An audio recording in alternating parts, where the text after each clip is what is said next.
How's everybody doing this morning? This is L.A.Kendrick with another tale from the vault of Would You Dare. All right, we do this thing raw and at the time live, but it's definitely unedited.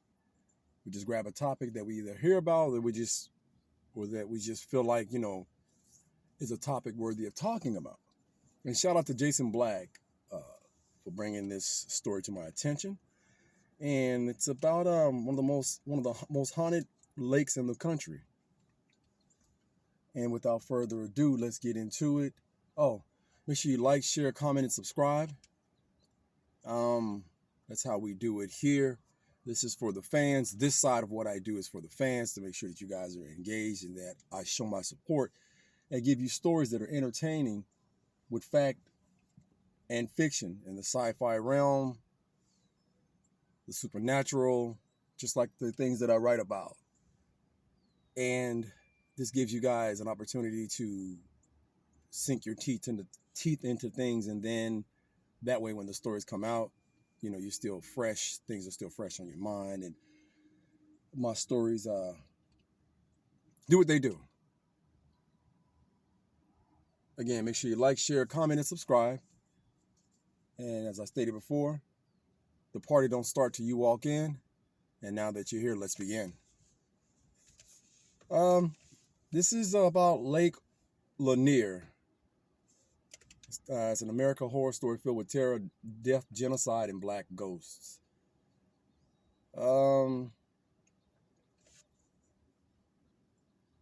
This ties in a couple of spots, but this is talking about, there's something here. It says on May 31st, 1921, a white mob attacked black Americans in Tulsa, Oklahoma.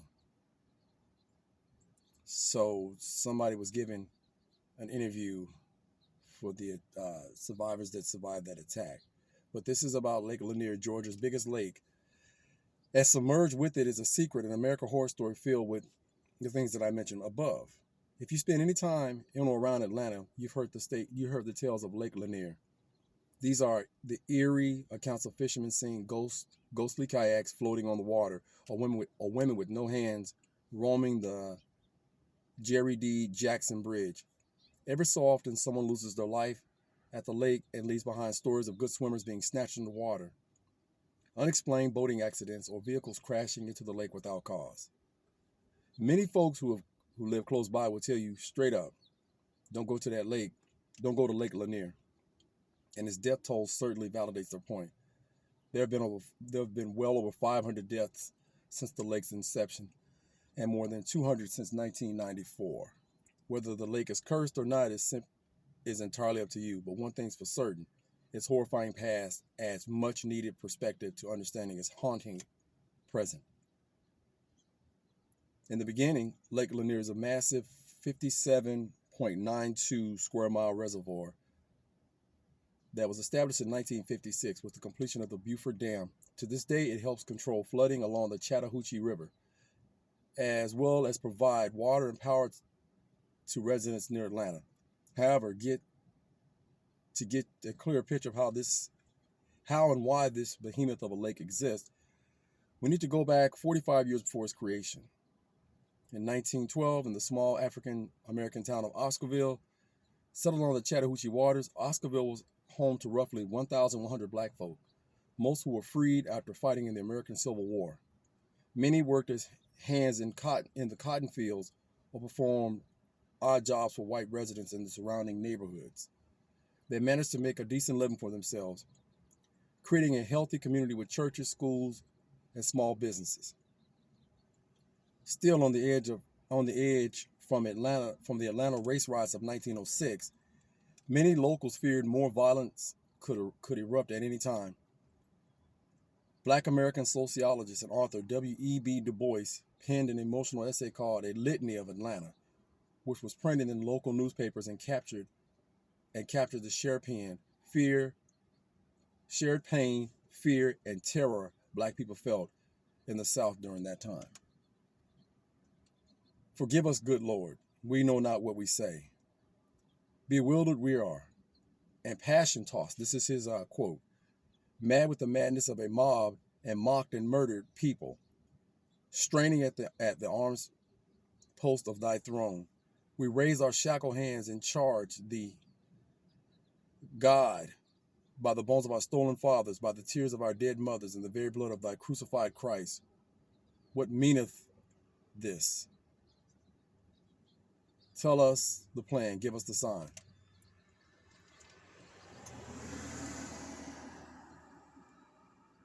It was clear that in the early 1900s, blacks in Atlanta lived in constant fear of violence. For the small town of Oscarville, that fear would turn into brutal reality.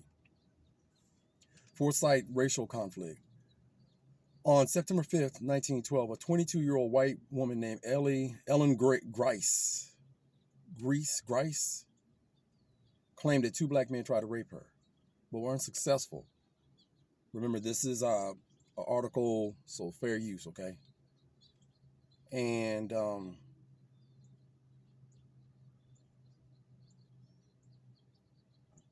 they were unsuccessful because she said they were scared away by her mother. The Forsyth County Sheriff arrested 5 black men for the alleged assault. News of the attack and arrest caused quite a stir in the surrounding black communities. A vocal black preacher named Grant Smith appealed to the sheriff to release the men. He claimed there wasn't much evidence to hold 5 men accountable for the assault and suggested that one of the men could have already been in a consensual relationship with Grice. Grice. Many whites were outraged at Smith allegations, and an angry mob beat and horsewhipped the preacher on the steps of the courthouse, almost taking his life. Oh boy, okay, so this is how it starts. A week later, on September 12, 1912, an 18-year-old white woman named May Crow was raped and beaten in the Big Creek community, Forsyth County, in the Big Creek community of Forsyth County, Georgia. The next morning, Crow's body was found half naked, bloody, and hidden under a pile of leaves. Her skull had been bludgeoned with a stone, and she was alive and barely breathing. Searchers would allegedly find a small pocket mirror at the scene of the crime, which was said to belong to Ernest Knox, a 16-year-old black boy from Cumming, Georgia. Knox was arrested at the time and then subjected to a mock lynching, which led to his coercion confession for the attack on Crow. A word spread of the attack on Crow and the confession by Knox. Whites became increasingly angry. It wasn't long before the lynch mob formed in front of the jailhouse where Knox was being detained. Officers had to sneak Knox out the back door late that evening just to keep him from being hanged. He was taken to a jail in Atlanta for his protection, but would soon stand trial for the attack. The next day, 4 additional men, Oscar Daniel, Rob Edwards, and Jane Daniels and Ed Collin, were arrested and taken into custody, suspected to be accomplices of the 16-year-old. All of them black. Soon another angry mob of more than 2,000 whites had stormed the county jail, gaining access to the cells. Man, they shot and killed Rob Edwards, dragged his body from the jailhouse, and hung him from a telephone pole in the town square. Why did they just be finding people? Ernest Knox and Oscar Daniel were both found guilty of the rape of May Crow. They were sentenced to death by hanging, even though it was illegal by state law at the time. 8,000 whites congregated in the town square of Cumming to watch the two teenage boys publicly hanged for an alleged crime they never truly had the opportunity to fight. It was after this hanging that the terror began to spread, as a group of white terrorists known as the Night Riders would make their mission to run every black person they came across out of town. Oscarville would end up being one of the main targets. And over the short period of just a few days, 98% of its black residents would either end up leaving their homes or being murdered for refusal to move. Oh boy, the sickness. Black property deeds found their way into the hands of white neighbors without any bill of sale or transfer. This effectively allowed many whites to steal the land once owned by their black counterparts when they were driven out by night riders. More than 1,100 blacks would lose their livelihood, and in little time, the once functioning African American town of Oscarville would be a ghost town. Over time, pieces of the land would be sold to the government, and by 1950, a plan to build Lake Lanier was in full effect. Soon the entire town of Oscarville would be underwater, intentionally flooding in conjunction with the Beaufort Dam to support the growing demand for water supply to the nearby cities. As a resulting reservoir named after Sidney Lanier a poet and musician who was also a Confederate private. Oh, imagine that. In the end, construction would destroy more than 50,000 acres of land, of farmland, and displace more than 250 families. It would also relocate 20 cemeteries and corpses in what some may see as an attempt to erase its sins of the past.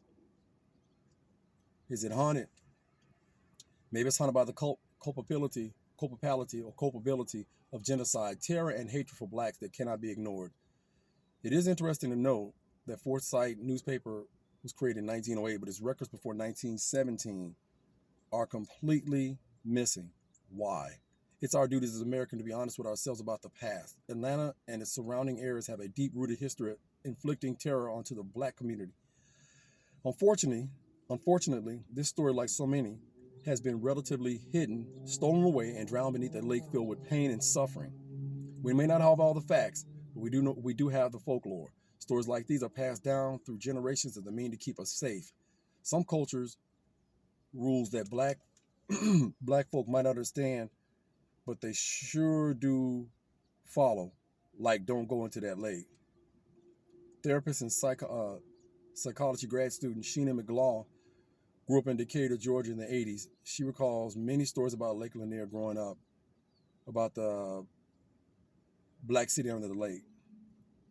They asked the question, did you grow up in Decatur? Did you ever hear any stories about Lake Lanier? She said, for sure, amongst the various tales, my apologies, that we would hear, one of the prominent ones was Lake Lanier.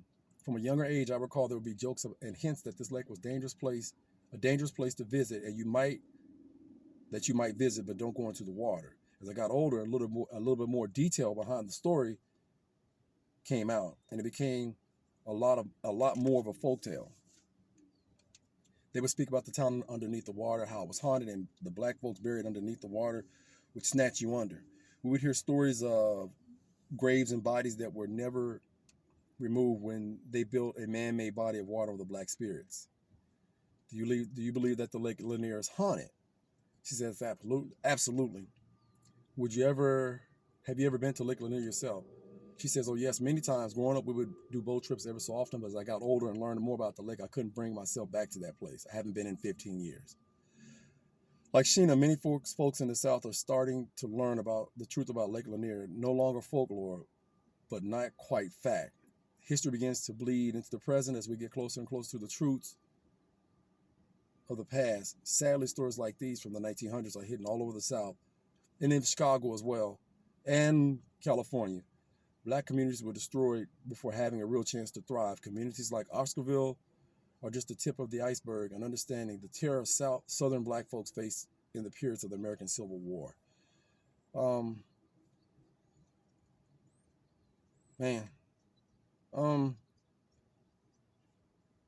There are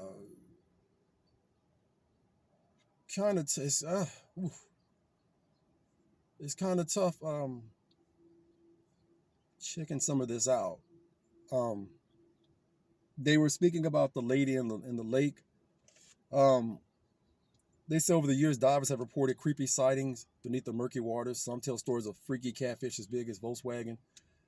And YouTube is filled with drivers showing videos of sunken houseboats and piles of debris. Between 1994 and this year, 203 people have died in drownings and boating incidents at the Lake Lanier, according to Mark McKinnon of the Georgia Department of Natural Resources. He said, longtime driver Buck Buchanan told local media that sometimes body parts, he sometimes felt body parts in the lake during his many excursions. You reach out into the dark and you feel an arm or leg and it doesn't move, he said. Let me see.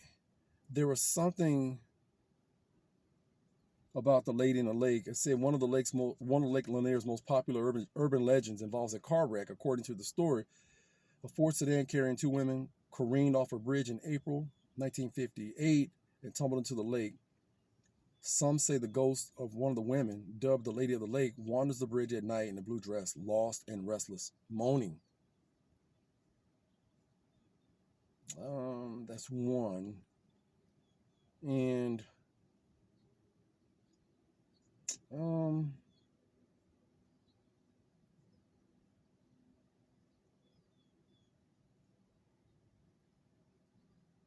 they're it's tough. This kind of tough to read, but the hauntings, they're actually gonna make a movie about it, about the hauntings and what happened and how it went down. And um, they say some other people say some blame spirits from the grave of the corpse of the engineers never relocated. The perpetrators vary, they say. Some blame spirits from the graves, the corpse of the engineers never relocated in 1956. Others fault the phantoms of the 27 victims who have died over the years at the lake, but whose bodies were never successfully recovered. And the thing is, I always say the spiritual energy leaves an imprint when we die, especially when you die of violent deaths. And I tell you, there's nothing more tragic and horrific than what was happening to blacks in this country, just trying to make it. You know, you always got to fight this fight and fight that fight and be 10 times as good or whatever, right? It's tough. So, you know, telling these stories sometimes are tough to get out and get a like or a comment or something like that. You'll more than likely get a smart aleck comment presenting this information and this truth than you will get a positive feedback. I think this story is very interesting. Again, California just had the same thing with one of those. I think California has a couple of cities that are buried underwater, but there's a lot of cities where black people were run off their land, killed, deeds and titles stolen, and the area and the lands have been cursed because of the bloodshed and the unfair treatment of black people in this country. And it's a history that should be talked about so it doesn't repeat itself. I would, you know, maybe I'll make a trip to Georgia and check that lake out. I've been doing a lot of traveling to other places, and I may do that, you know, make sure that I pay my respect. But it's like the Devil's Punch Bowl as well. So I guess in closing, man, what do you guys think? You think the lake is haunted? Would you dare swim in it and get these hands? Because they say it's a lot. When you get in there, you see bodies and faces and apparitions and things are trying to pull you underwater. And they say a lot of stuff, but it was too much to try to cover from what I was seeing to get this and make this something that you could look at and ingest and say, okay, it's a good story. So I didn't want to overcrowd it, but yeah. Would you dare want to be caught out there in that situation? Talk to me, you guys. Give me some feedback. Again, this is for the fans of the work, and I appreciate everything that you guys do. Make sure that you like, share, comment, and subscribe to the channel. I'm at 115. I was really shocked to even get to 115. I wonder if I can get to 120.